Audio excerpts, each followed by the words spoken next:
Okay. Okay, here we go again with part three. And we are Uh, now right into Michael's homepage and his postings. Michael, come on, tell us about this.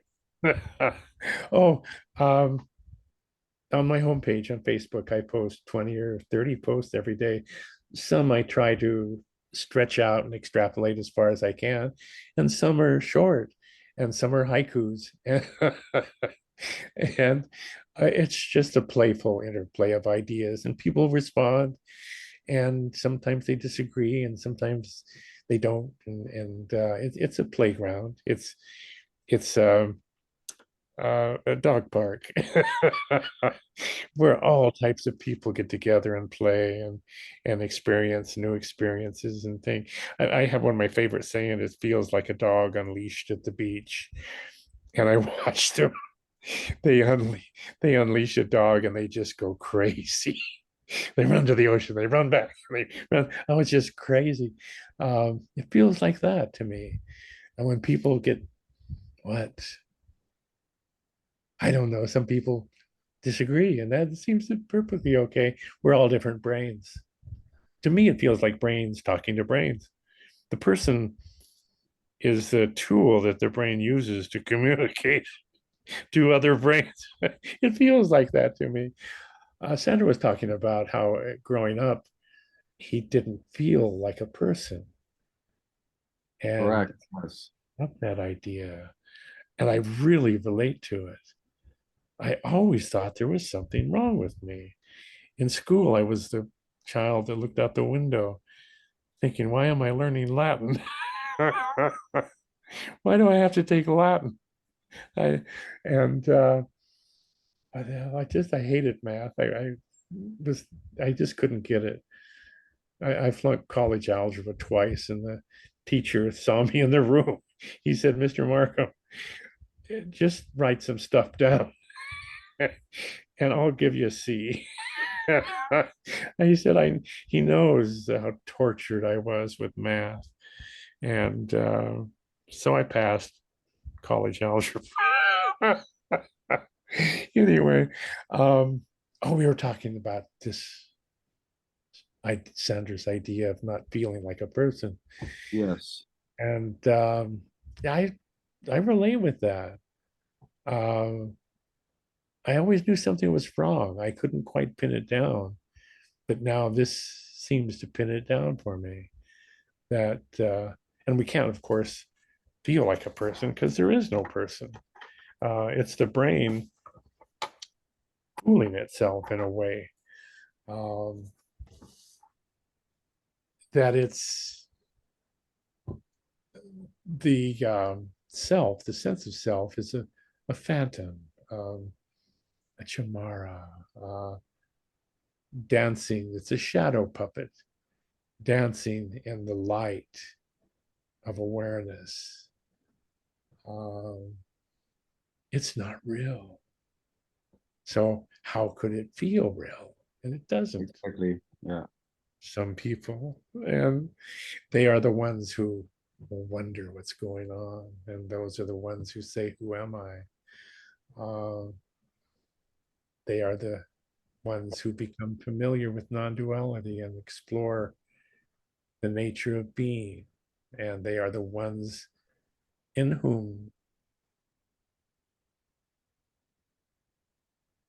the most incredible perspective can infuse itself into their world, in which the joy and awe of simply being becomes the default.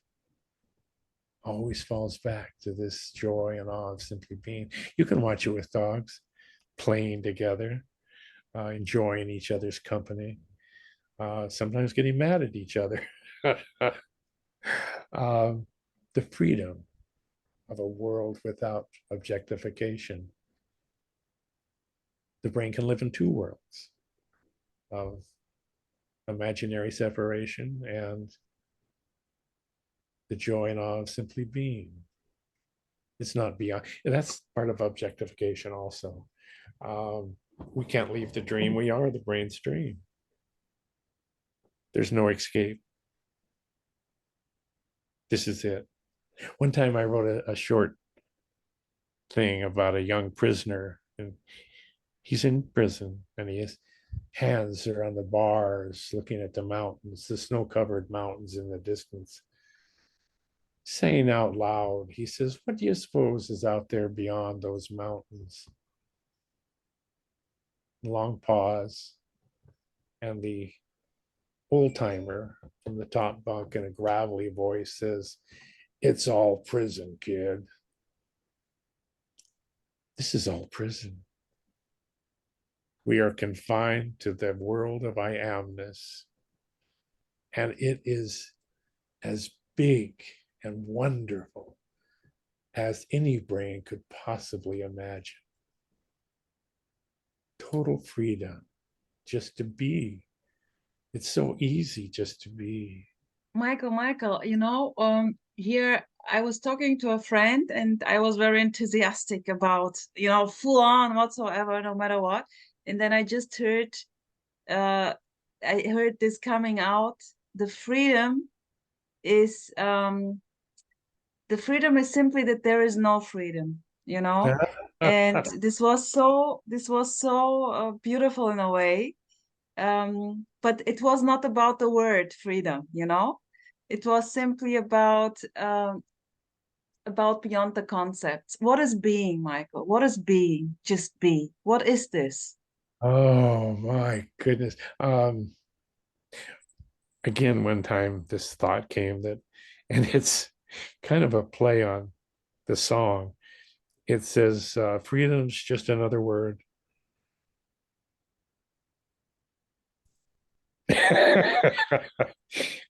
The song is "Freedom's just another word for nothing left to lose," which is a cute song, really. But my version was "Freedom's just another word. Being is just another word. We're just a world of words. We are the brain's objectified perspective. That's the world from which there is no escape for us. Somehow the brain gets to see that. I don't know how. In some brains, no, I love Nisargadatta. I wore out two of those books, dog-eared, written, pages folded over. Just one time, it was I am that I underlined so much stuff, and then also Ashtavakra's Gita. I started underlining, and my wife says, you can underline with a pen, colored pen. I thought, oh, that's a good idea. So I started underlining, and I was underlining, and I'd flip a page. And then I thought, well, I'm underlining almost everything. Maybe I'll underline the stuff I don't like. That's really hard. So I gave that up. And Sweet, so yeah, the sweet. fun. I can imagine. I can remember how I was also underlying in the sweet book. I called it my Bible. It was from Thich Nhat Hanh. The German translation is "I'm planting a smile." I'm planting a smile. This was the first when I was kind of very uh, suffering. A lot of suffering in young age happened. There was this recognition of the simplicity of just being. And I was kind of taking this book, I'm not the reader here. I'm not reading a lot. I really love when I discovered YouTube 3-4 years ago. I loved it, like to listen, my favorite topics. And I also underlined those beautiful words oh, so simple, so beautiful. It was a very few sentences there in painted flowers all over. Painted flowers all over. Yeah. The Leonard Cohen lines, "A thousand kisses deep," is so beautiful. Oh my God.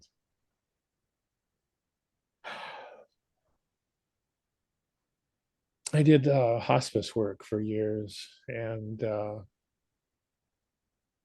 people sometimes open up before they die.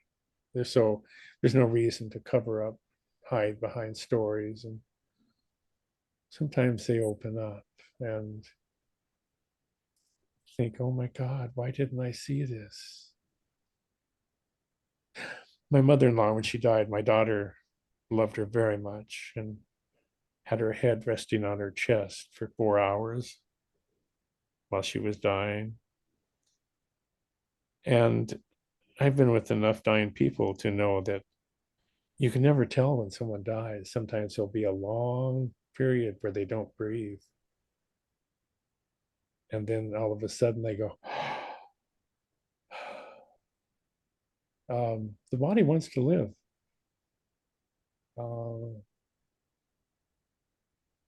But she got up during this period and sat up with baby blue eyes, looked around the room, which is a hospital room full of machines and tubes, sterile. She looked around the room. She said, "Beautiful, beautiful." It was a glimpse of how beautiful it is just to be. Just to be. Not human, not awareness. That's just another word. Not consciousness. Not those are all just footholds in the falling.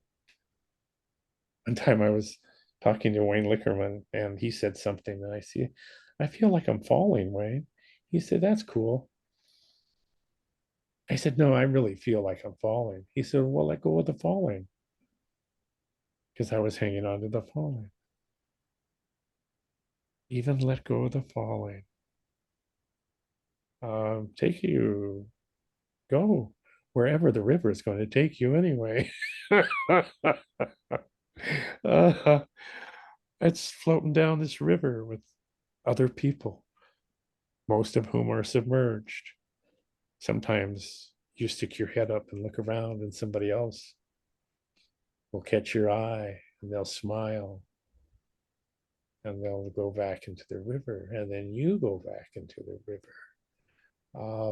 Sometimes there's waterfalls and rapids and coldness. Sometimes there's cool places where the river takes a bend and there's deep green water. And sometimes there's warm places. You never know what's coming up. We have this river of life flowing together with all the other creatures. And they're so beautiful. I saw birds flying that looked like they were swimming through the air. Um, I watch people at the beach with their children and dogs unleashed, and we live by the ocean. And so I see a lot of that. I see surfers. I see old surfers in their old pickups watching waves, just watching the waves. Surfers go blank when they catch a wave. Golfers go blank when they hit the perfect ball. That in blankness is inviting us. I felt blank. I felt blankness. And Sandra was talking about dogs, the love of them, this deep love for each one has a unique and beautiful personality. You couldn't pick a favorite. They're like children. And my second batch of grandkids, my son got a divorce and his kids were older, and he married a woman who we just adore. She's so beautiful, and she wanted two children. So he said, "Okay." So he's 54 now, and his children are 12 and 10. So it's his second batch, and he's like a male grayback gorilla. He's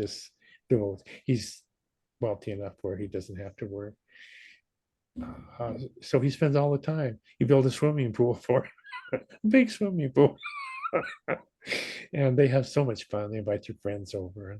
But gosh, I got off topic of falling in love all the time. He does this.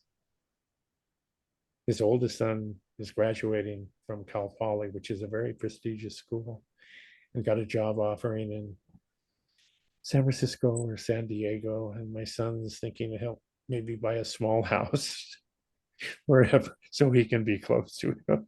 He loves him so much. Um, I don't, it's so joyful. I'm like I said, I'm 80 and have a lot of health issues, but I enjoy every moment. Beautiful, Michael. I can really, yeah, I see it. Oh, Beautiful. I It's see too beauty. obvious. Oh, you Mm. beauty. It's too Um, obvious. oh, it's just mirrors. It's just mirrors, reflections of who you are. We are mirrors for each other. As we drift into this emptiness or whatever it is, again, using words, we become mirrors for each other's beauty. We are the light of the world, which is a Christian phrase, but it's quite true. We are the light of a very unique world, our world, where no one else can get in. It's the brain's group of memories out of which we emerge. Everything before, even in utero, there's memories. Um, oh my God. And as if I've said with Alzheimer's patients, you can watch somebody disappear. The person disappears. As Yeah, memories disappear, the person disappears. of course. It's Yeah. agony for some people whose father, oh, Tim Kliss, who I love. I go to his, Yeah. yeah, I love his meetings. They're on Thursday. I love going there. He opens windows. And he was talking about his father had Alzheimer's, and he watched his father disappear, and he realized he never knew his father. There's really no one to know. There No. was never anyone there. And there's also many times during the day that there's no one, there's just Hmm. there's only one when when thoughts start telling that there is one, or else there's nothing there. There's Uh, just simply there's no one there. hmm. There's no solidity. No. There's no center. So it just comes and goes, and not even that. Like we were talking about this feeling of, or the absence of the feeling of me, or the Ah, absence of feeling human, or absence of feeling here, where we talked about in this short break. I mean, I asked you also, how is this, and how is it there, this, because there was never here, what there was never this sense of me, and or no me, or here or no here, or human or no human, or being a man, or, and then hmm. there was this people saying, yeah, but I'm a man, I feel like a man, I feel like a woman, I feel like a human. And this was never understand it, Hmm. more than that there's just spontaneously thoughts saying that there is a man or a woman, or Hmm. that you are here, but no feeling whatsoever in that direction. Hmm. I mean, and no feeling of the opposite either. The brain can live in two worlds: the objectified overlay, the consensus conceptual overlay, and the realization that nothing exists. And it takes years. Um, who was it? Oh, Eckhart Tolle. He had park bench time. He went sit on a park bench to get used to this profound shift in the way the world is perceived. Um, and other people talk about this. It takes a long time to become delicately balanced between these two worlds. One is real, the physical world, and then with the physical brain that's hardwired. Um, I still have a male's brain. The midbrain doesn't know what's going on in the frontal cortex. It's wired for survival and reproduction. Um,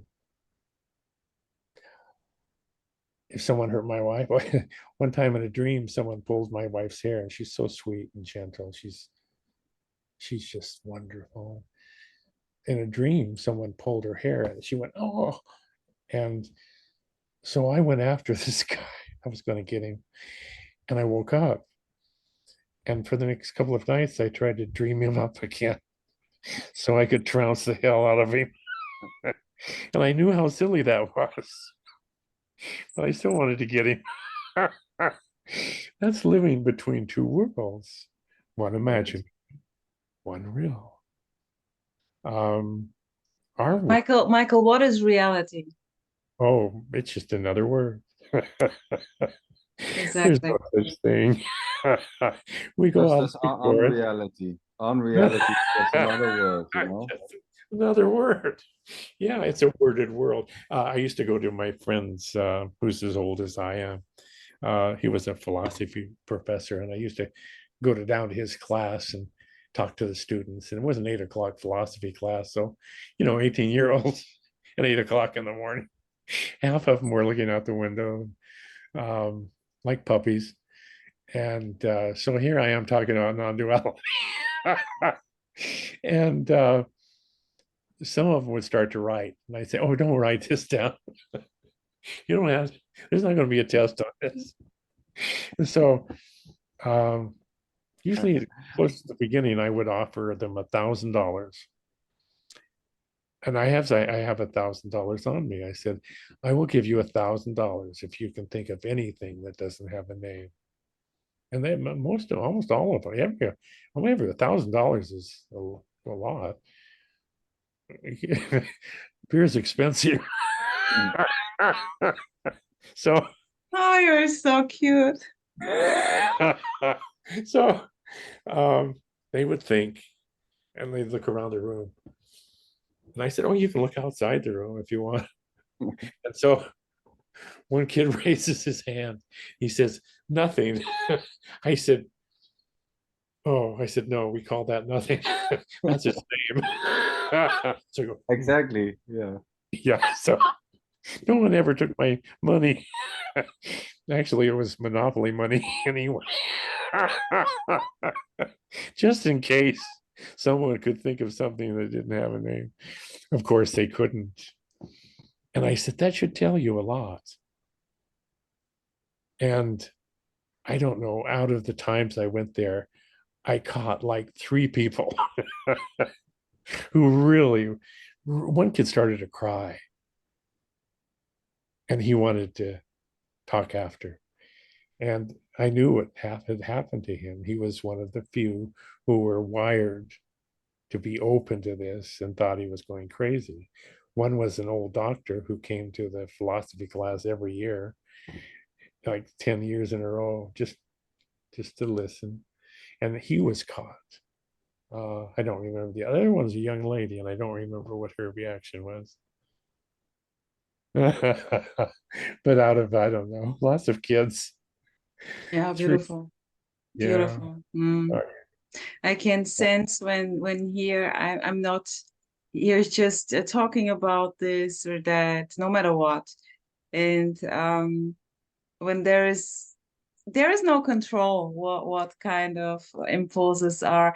It depends also, of course, on the character. Here's simply this total openness always, and it plays very intensive sometimes when on the other side apparently there is also an openness. It's very intense then, and then it's quite funny how it plays out when there's a couple of concepts dropped, or just said, and on the other side, oh, it's very beautiful to see. Oh, yes, It, that's a glimpse of our own beauty, a fleeting glimpse of being human. It's the light reflected back into our world. What were you going to say, Sander? Well, this naming, I don't know if you know Avatar, Harry Palmer. Who was it? Harry Palmer. It was like an old hippie, but he he he went in his kitchen and then he bought like this floating tank. You know, he was this floating tank and he was jumping in it, and Yeah. he found out that it was never really quiet. You know, because so he made out a whole type of teaching around this, you know, and then he was sending people out, and then you should describe things, but a tree, but you could not say tree. So people will send it out, and then they have to describe things, you know, and but they could not use the word for it, you know, the label or the story. So it was quite funny, and this just suddenly popped up when you were talking about things with names, that there are no things which don't have a name. I mean, everything is a naming. It only exists in the naming of it. I mean, nothing Isn't is it just beautiful? Isn't it reality. beautiful? Yeah, Wow. it's you know, it's so funny because people say and nothing has happened, but even nothing is not happening. It's just another, you know, it's just an endless. It's like going Totally. around I in circles. totally don't resonate with nothing is happening. Nothing ever happened. Absolutely, absolutely, because I never had a glimpse. But this is simply always this in loveness. For no reason, for no reason. Here is no need to get further into nothing is happening, you know, or this is, but and no matter what you are calling this, naming this, Exactly. this is it already, you know. It's so Well, this is another name, you know. yeah, This is also a yeah, name. but that's why it doesn't matter. It doesn't matter what you call it. It's simply, yeah, I don't know. I really don't know. Totally blank, not knowing, just blubbering, blah blah blah blah blah. The idea that nothing ever happens is a hard one. Um, if there are no separate things and there's no separate events, uh, can you think of a separate event? Someone will say, well, my wedding. Well, no, everything that led up to that had to contribute to that. It's a flowing edgelessness that the brain cannot objectify.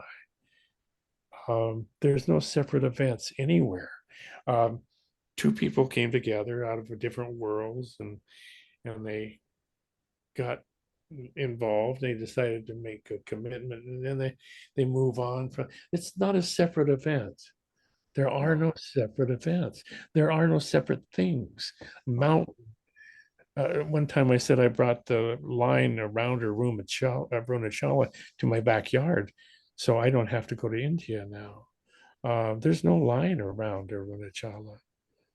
Um, there's no line around a river or an ocean. Pacific Ocean is not a thing. No. It's a line. Is the mountain separated from the air or from the ground? Exactly. Is Yeah. there, you know, is this separated from that? You know, there's no separation. There's Oh, just, yeah. and there may be like thoughts arising, yes, but this is here and there's a there, but that's just, you know, it doesn't mean anything. Hmm. The thought, the There's no thought. there's no real feeling of a here and a there to begin with. This is never felt. There's no sensation of here or there. What is separation? Imaginary, uh, objective, subject and object world. Um, it's an imaginary me and other. I am Beautiful, and you are. We're so beautiful. Isn't it beautiful? Isn't it yeah. stunning? This is stunning. This Yeah. is unbelievable. Guys, I really love you. So I want to do another talk, of course, and I would say we simply stay in touch and Yeah. just see what's going to happen for no reason, like dogs playing. Just dogs Uh, barking. Was it not Krishnamurti saying that? yeah. Just dogs Oh, barking. oh, have you seen that video of the two aggressive male dogs, one black and one white, facing each other across the fence? And this big white pit bull, big, is looking over at this dog. It's a real dog facing off with another real dog. And the white dog says, "What's your name?" And the other dog says, "My name's Ezekiel." And Tony says, the white dog says, "Fuck you, Ezekiel." So the black dog says, "Fuck you, Tony." They go back and forth. So it is so funny. Like male dogs, they're barking at each other. They say, "Fuck you, Tony." It's so cute. You have to see it. Okay, Michael, you simply send me the video, please. I want to see it. And Okay. I really want to see it. And okay, for now, I thank you so, so much. I love you. Mwah. Come on. And mwah. Thunder. And yeah, I would say this story is going to continue for sure. Okay. How lovely. Bye-bye. Love you. How beautiful you are. Thank you for tonight. Rosa, Thank also you. thank you. Thank you, thank you, thank you. Beautiful.